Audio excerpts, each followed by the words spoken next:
January 17 of the year 2012. I was 13 years old and I was diagnosed with cancerous brain tumors. I couldn't sleep that night. I kept shivering from my own mortality. The doctors scheduled a biopsy the very following day.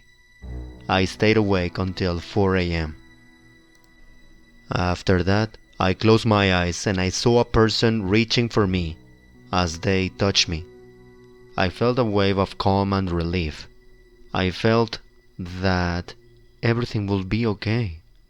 I was religious then, and now even more so.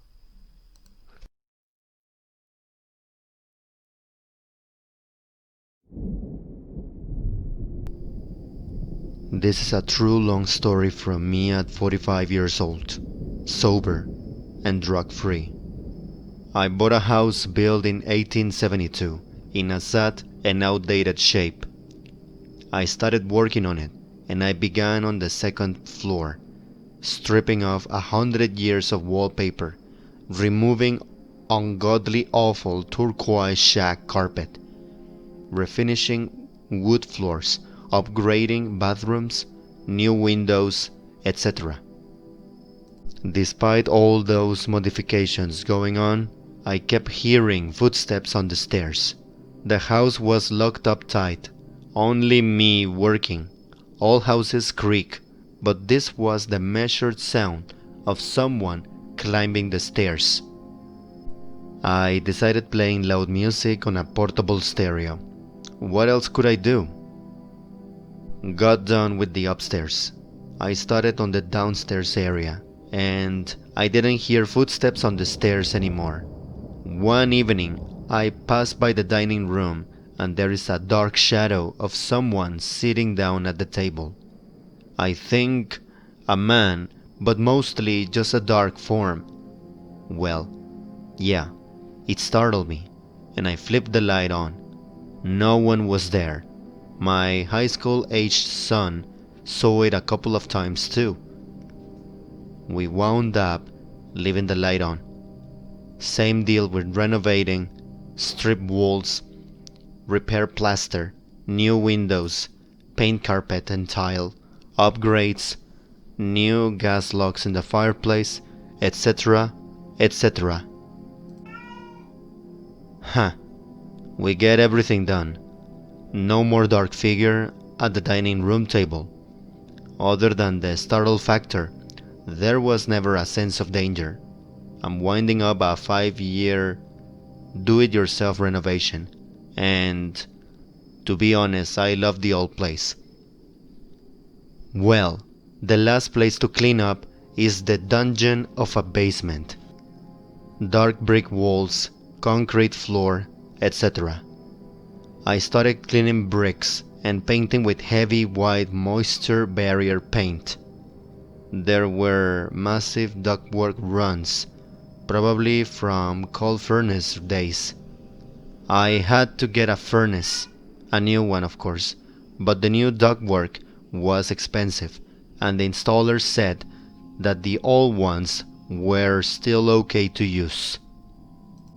So, I had paint left and I decided to paint the ductwork.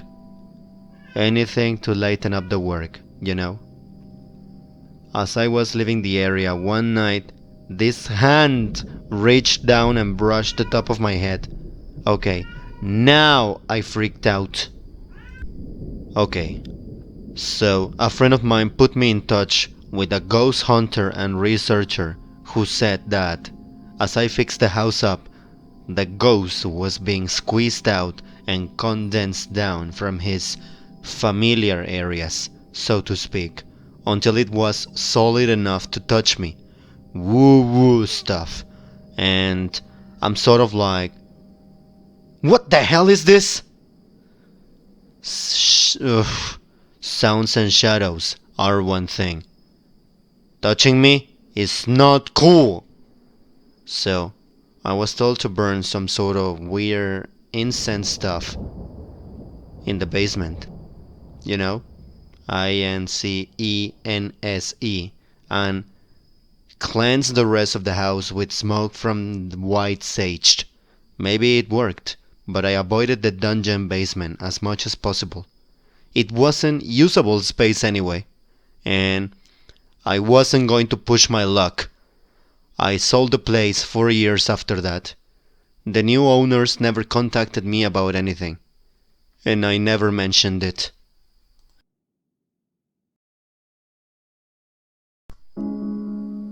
I received a visit from the hack about 10 years ago, and I had experienced sleep paralysis a bunch of times before this moment, and it was nothing like that.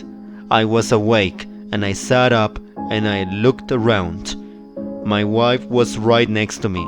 I looked at the clock on the dresser, which displayed 2:43 a.m., and then suddenly a mass of black shot over from the far side of the room and landed on my chest. It congealed into the form of a lady with stringy hair, and she screamed directly into my face. I screamed and I flailed about, and suddenly the hack was gone. My wife didn't even notice an inch, so I don't know what the hell was happening there. I looked back over to the clock, and it still displayed the time. 2 a.m. with 43 minutes. She has never, ever visited me ever since.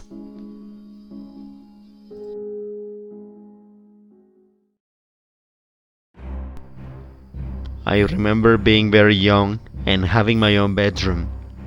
I woke up one night feeling very scared, just out of the blue.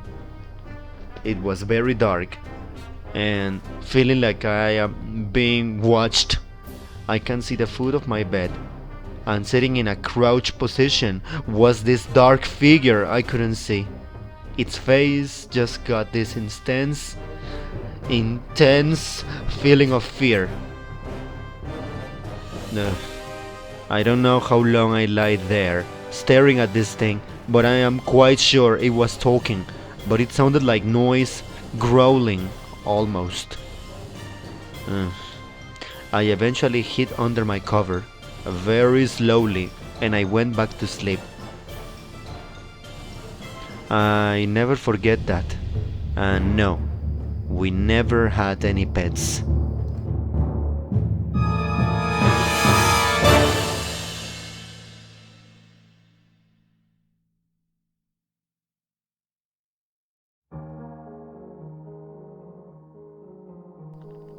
We live in a rough area, so our windows have bars in them. When I was a kid, about 7 or 8, I shared a bedroom with my parents. It was a nice bed. They had a twin bed, and I had a small comfy sofa bed to the side. One night, I went up to get my book for schoolwork, and I remember feeling like someone was watching me when I was rummaging through my stuff. As I was about to get out, I had the courage to look back, and I saw someone at the window. Sitting on the bars was some sort of humanoid figure with burnt skin, bleeding and glistening in the light. It was just staring at me. Of course, since I was a kid, I freaked out and I ran down the stairs, slipping and falling on the last steps. I explained to my mom what happened. It turns out I'm not the only one who saw that burned person. One of her friends was using our bathroom some time before and saw in the mirror the burned figure standing on our countertop. When she turned to look, it was gone. Sometime later, my mom purchased a new phone with a camera. This was the mid-2000s, and she took a mirror selfie right in front of that window. I was beside her, and I was surprised when she scolded me for playing with the curtains. I told her I didn't touch the curtains. I still remember this incident because in her photo there was this white thing covering almost half the frame. I pointed out that the curtain was red. She moved the mirror away from the window since then. We are still living in the same house, and I haven't seen any apparitions for some time now, but we do hear banging in the walls sometimes, and random footsteps. These sounds have all been happening since I was born, and we are all used to it. And about the shapes of these apparitions, the one in my window that stared at me looked physically there. Like I said, I distinctly remember the burnt skin glistening from the light of the room. I remember it sort of sitting awkwardly at the window sill, as if I had just caught it entering or something. I didn't really look at it too long because I freaked out immediately. This one was the most compelling one because the other witness who saw the same burn apparition but in a different room was just my mom's friend, and she had no connection with my family whatsoever. The apparition in my mom's photo was like a blurry cloth-like appearance, which is why she thought it was a curtain.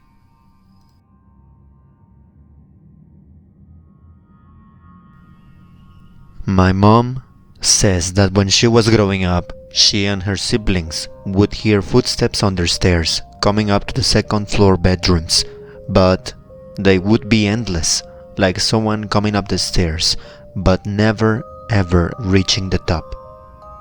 She said this happened almost every single night. She asked her mom about it, and both parents had a bedroom on the main floor while the kids were upstairs. And her mom, my grandma, would tell her that she was hearing mice. Mom says she believed her at the time, of course, because she wanted to, but she says that there was no way it was mice.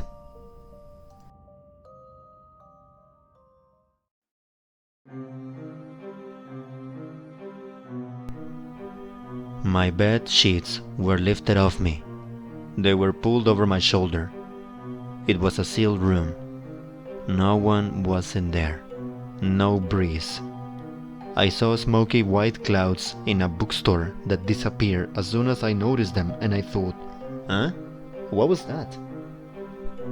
Oh, and when I was traveling in Haiti, during voodoo ceremonies when I visited, the Wi-Fi would go out each time that their performance began. Then it was back on when they were done. I was near the router. No one messed with it. And for the people asking, the last thing that happened to me was when I visited my grandmother's grave to take a picture. My phone started to glitch and shut down. It wouldn't turn on until I left. My mom said it was because of my grandma's grave was messy and she was embarrassed. And thankfully I'm not affected anymore by this kind of occurrences. The bedsheet and the smoke in the store happened in the year 2016, and the others were in Haiti in 2019.